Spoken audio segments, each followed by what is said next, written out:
You're listening to The Lyndia Grant Show. Think on these things with Lyndia Grant.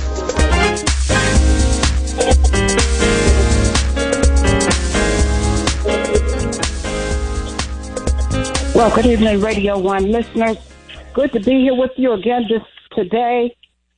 It is Martin Luther King weekend, Martin Luther King holiday weekend. And I am so pleased about that. I was talking to somebody about celebrating Martin Luther King holiday, and they said, well, everybody don't get it off work. I said, well, you should take it off. You're a black woman. You don't let nobody tell you can't be off for Martin Luther King holiday. When I lived in California, Dr. Julian, before they even made it official, I remember I took off anyhow and spent the day teaching my children what it meant. So now that we got it, can't nobody tell me that they can't be, they're supposed to work. No, you ain't got to work. No. So anyway, we're celebrating Dr. Martin Luther King holiday weekend, and our guest today is Honorable Councilman Frank Smith, who today he's wearing his SNCC hat. Student Nonviolent Coordinating Committee. He founded the African American Civil War Museum, which we might mention, but we're going to be talking Dr. Martin Luther King and SNCC business today. How are you, Dr. Smith, today? I'm doing wonderful. How you doing? And how you doing, Dr. Melvo? Hi, I'm wonderful. I'm glad to hear your voice. Very happy to hear your voice. Yes. Okay. All right. Well, Dr. Malvo, you got the floor. Do your politics thing. We're always glad to have you here. Well, it's always good to be with you. And first of all y'all, it is Dr. King's birthday coming up on Monday. It's a day on, not a day off, which means don't be chillin' and illin'.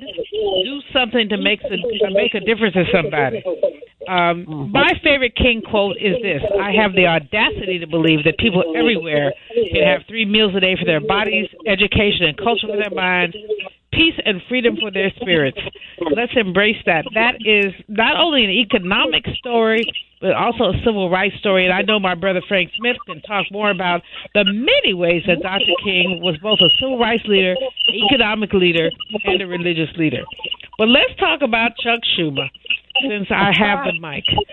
Can somebody take him outside, put a paper bag over his head, and just like kind of have a chat with him? I mean,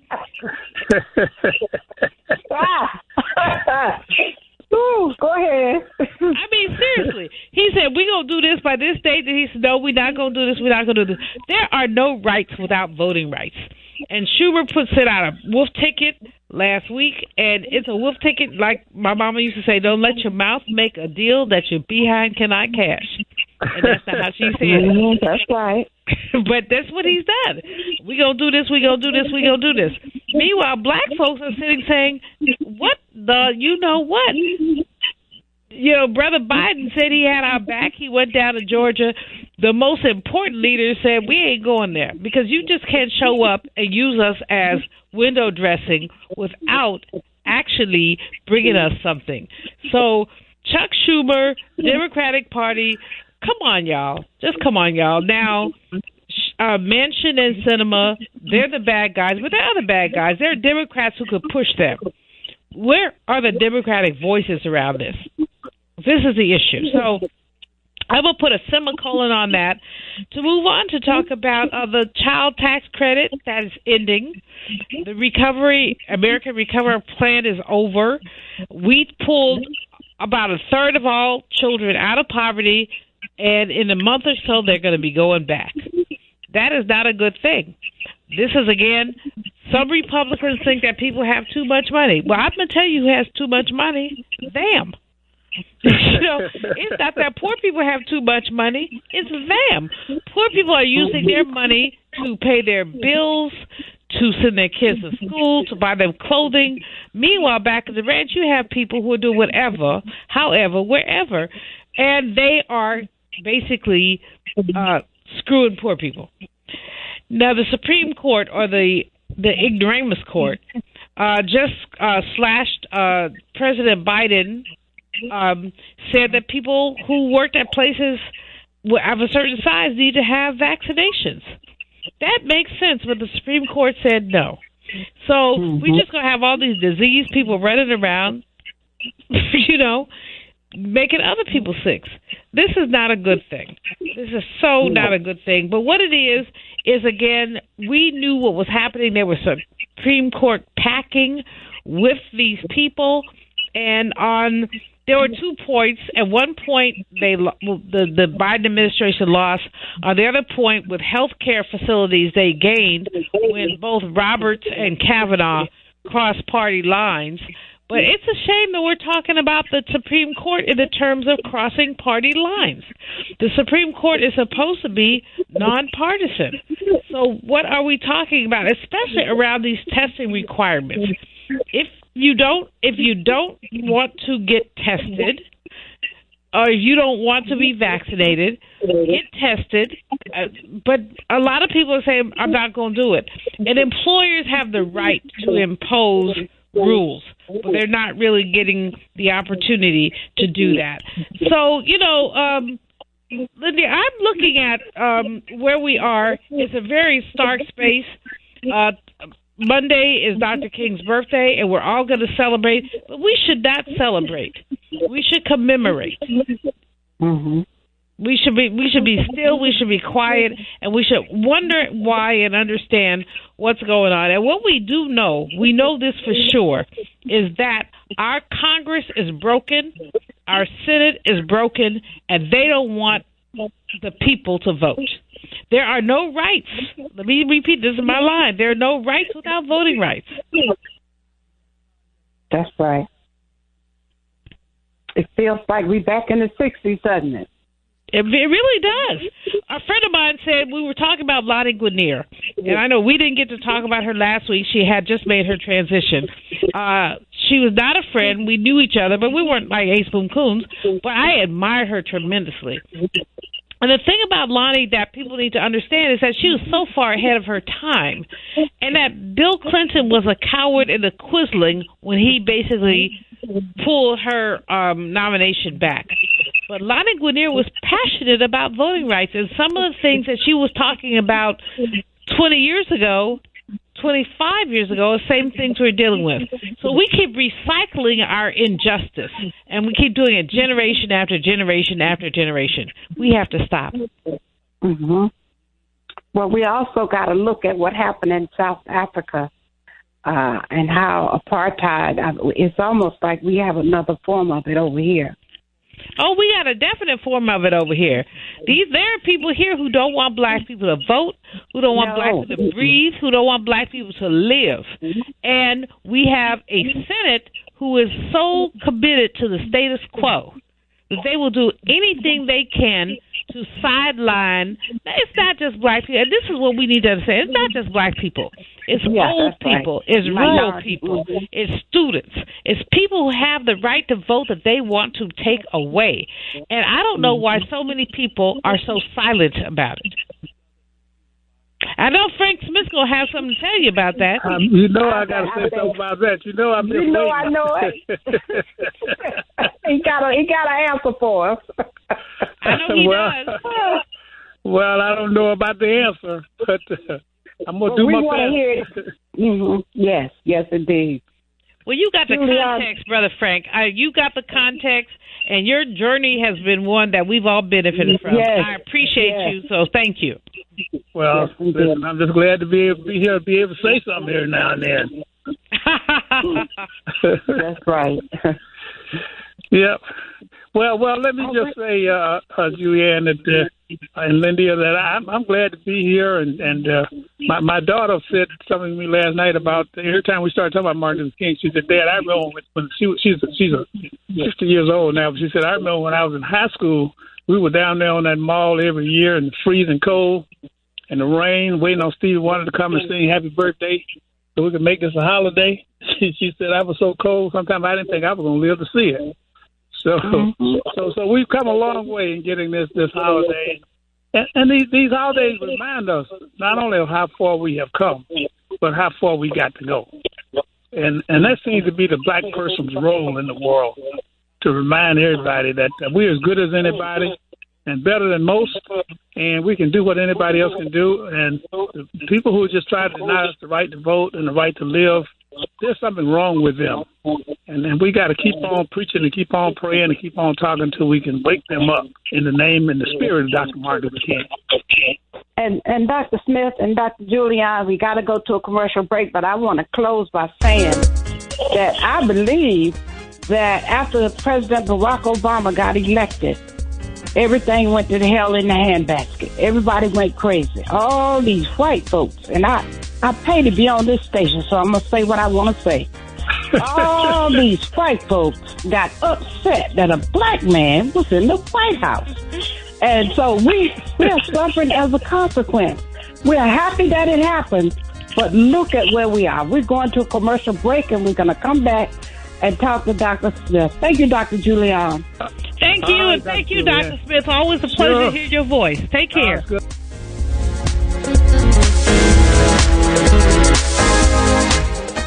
If it wasn't for my care coach at AmeriHealth, I probably wouldn't be so healthy right now. As a man, you know we don't get checkups or see a doctor regularly anyways. It's probably just a man thing because none of my partners go either. We know we should, but we just don't, and hope it works out. So what changed for you? AmeriHealth assigned me a care coach, somebody that gives one-on-one help, answer questions, explain things, and help set my appointments. She also helped me understand what having high blood pressure really means and ways to manage it so it doesn't kill me. It ain't nothing to play with. If you're a member of AmeriHealth, ask for a care coach. I'm glad I got mine. At AmeriHealth, if you need a care coach, you can have one. Just call us at 1-877-759-6224 to get connected. 1-877-759-6224.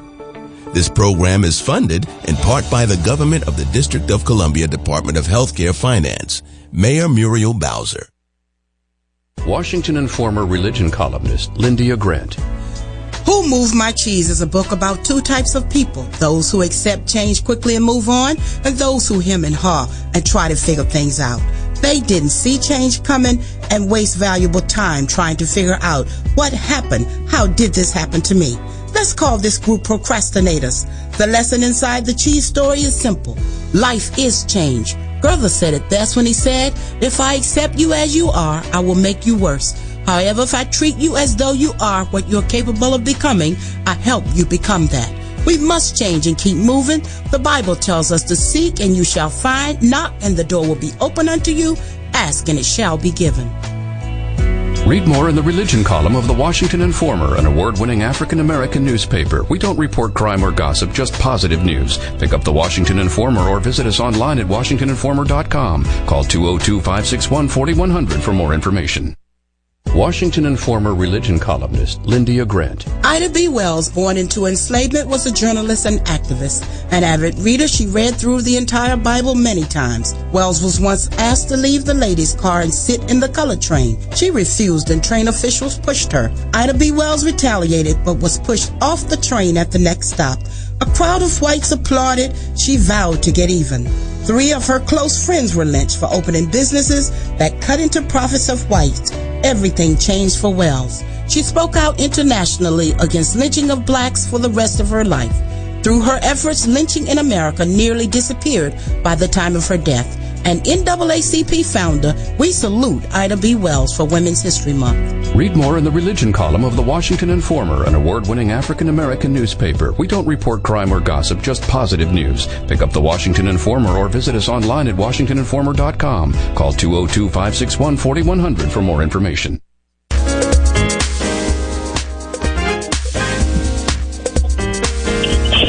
And we are back. Dr. Smith, we didn't hear your commercial. I got it in the system. I don't know what happened, but anyway, it's in there. I'm not down there running the show, but we have you in this. We're going to be playing it from here on out. I just want you to know. All right. Let me introduce Dr. Frank Smith. We have a commercial that is going to be running about the African American Civil War Museum. We've run that commercial about a year already, and I know it's in there, but I didn't hear it today. But let me just talk about Councilman Frank Smith, who served as citizens of the District of Columbia for 16 years as a Ward 1 council member. and he was on a school board, so he really served for 20 years. And he also is the founder, and he's the director right now for the African American Civil War Memorial, located at 10th and U Street, Vermont Avenue and U Street, right across the street from Garnett Patterson Middle School. It's now a national monument. And so he also is a founding member of the Student Nonviolent Coordinating Committee, dropped out of school when he was at Morehouse College and went to travel with the SNCC people for voting down in Mississippi. And so they call him SNCC, and he got hooked up with Dr. Martin Luther King. A lot of the SNCC people are dead, so I'm so happy that I know Dr. Smith so well, and I know that he's one of the ones that helped fight for civil rights for blacks in America and the right to vote. So we are letting him talk today about our Martin Luther King holiday. Dr. Smith, do your thing. Well, Lyndia Grant, thank you very much. It's always good to hear your voice. You and Dr. Melville, y'all keep it real, and that's a good thing. That's a good thing. Mm-hmm. It is Martin Luther King weekend coming up here, and I have to say, I want to say two things. One, I'm a little bit fearful because I was born in Georgia, and I know how hard they're fighting down there to knock us off the voting rolls, and I know there's a big election coming up down there next year, and I know that the Congress is talking about voting on the John Lewis voting rights bill, which was John introduced. So there's a lot going on for us to talk about here. And now I'm getting a little bit of feedback from the so maybe you can clear up some of it, but let me just keep going anyway. Coming in on your end. Yeah, I don't know what it's like for the audience, but if the audience is okay, we don't hear it, but I know, but it interferes with you being able to talk. Oh no, I'm okay. I'm okay. So let me just also say that for Martin Luther King Day, we always try to do something every year for Martin Luther King Day. But you know, the King family put out something. At least Martin III put out something saying that he thought people should not have King memorials and marches and stuff on Monday, but that we should have protests to protest voting rights. And so we're planning a special program called the Voting Rights Legacy of Martin Luther King. So that's what we're going to do at the African American Civil War Museum. We're going to have first we're going to have a reading early in the morning, and then I'm going to have a discussion. We're going to start out with the 15th Amendment, how that 15th Amendment got started. And so, because I think people ought to know how much we've done, how far we've come in terms of voting rights. And then secondly, we're going to talk about some of the trials and tribulations that we've had trying to get through the civil rights movement and the right to vote, all those things that happened to Dr. King and others, so we can get the 65 Voting Rights Act passed to amend that 15th Amendment. And then finally, we're going to talk about the John Lewis bill that's before the Congress. Now, the reason why I'm going to that is because there's something here everybody can do. I know that people listen to your show from all over the country, and they live in states where they have a senator who can vote. And some of you all live in states where you have senators that are Republicans. We need to write letters to those Republicans also.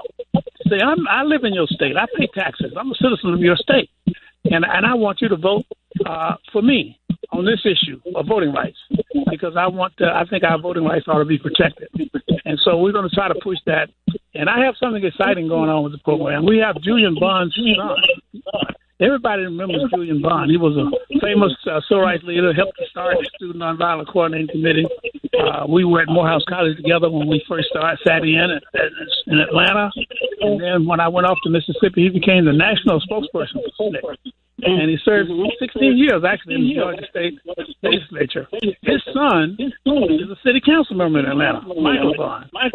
And Michael is going to be on our show on Monday, on my Zoom program on Monday.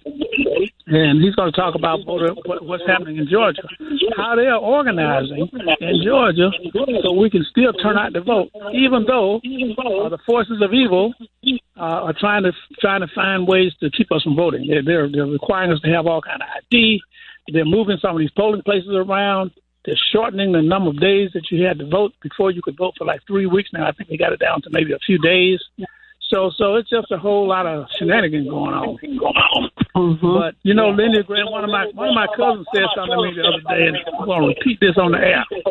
I was talking to one of my cousins down there in Georgia. He said, "Here's what he said to me. I'm going to repeat this on the air." He said, "I don't care where they put these polling places. We're going to find them." He said, "If I had to sit in line all day long with my food and my water, I'm voting. I don't care what they say. We come too far." And I think that's the attitude that we're going to have to take here. That these people are not going to turn us around. They're not going to scare us off.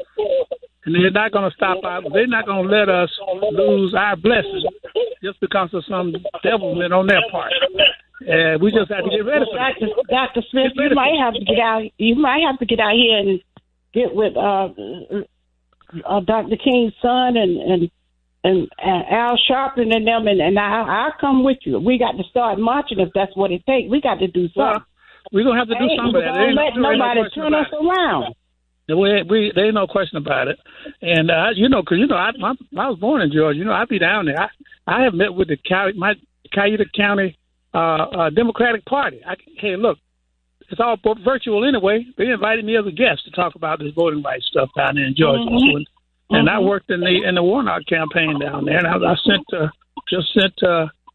Stacey Abrams a little money this week, and I sent the Senator Warnock a little money this week, and I'm gonna keep sending them, break off a little bit to them every week when I get my little Social Security check every month. I'm gonna send them a little something, break off a little pinch for them. I can't send much, but I'm gonna pinch off something for them. That's right. Because I want them to know I care, and I think everybody ought to do the same thing.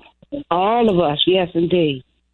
So that's really what we're doing, Lyndia, because we, it's the thing that really makes you mad and me mad is that people don't want us the right to vote. Some of it is just plain old racism. They think that they're better than we are, and voting makes us equal. You know what I'm saying? If my vote and your vote count the same, things that are equal to the same thing are equal to each other. That's one of the rules of science. That's things right. that are equal to the same thing are equal to each other. So they figure, you know what? If these people vote count as much as mine, that means they're as good as I am. And that just makes that keep them up at night. That just keeps them schedules. Trying to find a way, with these secretaries of state trying to change it, even if, like your cousin them said, we're going to vote, but how are we going to stop them from changing it after they vote? From not counting them. Yeah, that's the other thing. We got to put some pressure on people about this too. And I think this is the point where I think Dr. King would be talking now, because we know from experience.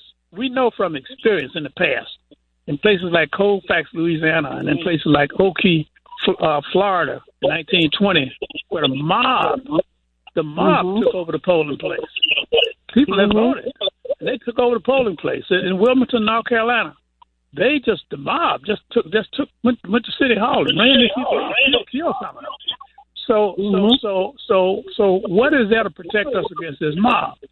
I think the federal government is going to have to send some federal marshals into some of these places. We're sending marshals in now to these hospitals to help with this COVID thing.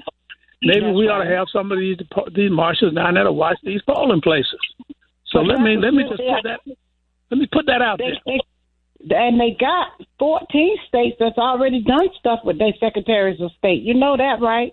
Absolutely. They've started. They already set to change it. Yep.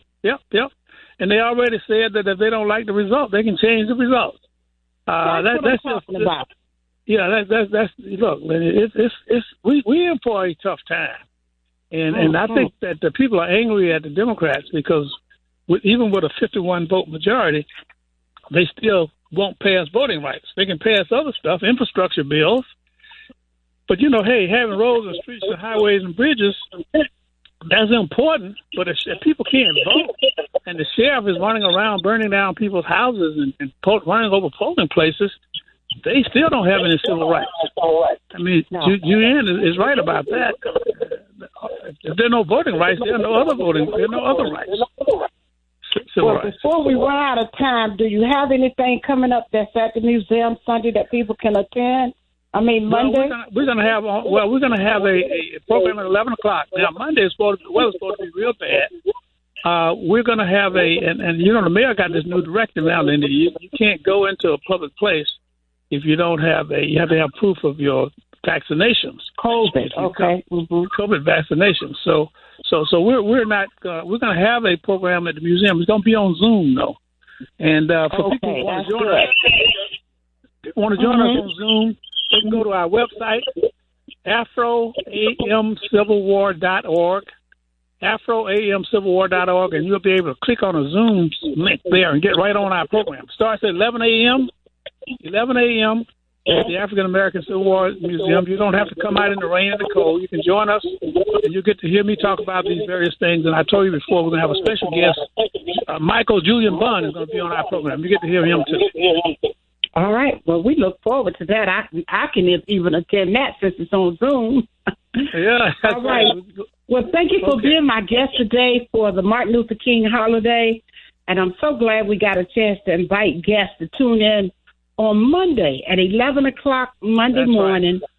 Right. Go to the African American Civil War Memorial Museum's website. Even if you don't remember the website, just Google African American Civil War Memorial and you'll see the website. That's Click right, that absolutely. And go over there and listen in on the program. There you go. You got it, Lydia. Thank you. Look forward to seeing all of you on Monday on Zoom. All right, and then the telephone number is 202 667-2667. There you go. All right. Okay. Thanks for being my guest today, Dr. Smith. Thank you very much, and Happy New Year to you, Lyndia. All right. Happy New Year. All right. Bye-bye. All right. Bye. Next week, our guest is going to be national recording artist Patrick Lundy, celebrating 25 years of Ministers of Music. We hope you enjoyed our show today with the Honorable Councilman Frank Smith, talking about the Martin Luther King Jr. holiday and inviting you all down, on Zoom to participate with the Civil War Museum on Monday for the King holiday celebration. We hope this show has been a blessing to you. Words, thoughts, and deeds have a boomerang effect, so be careful what you send out. Scripture says, my people perish for the lack of knowledge. So think on these things from the Lyndia Grant Show. I'm your host, Lyndia Grant.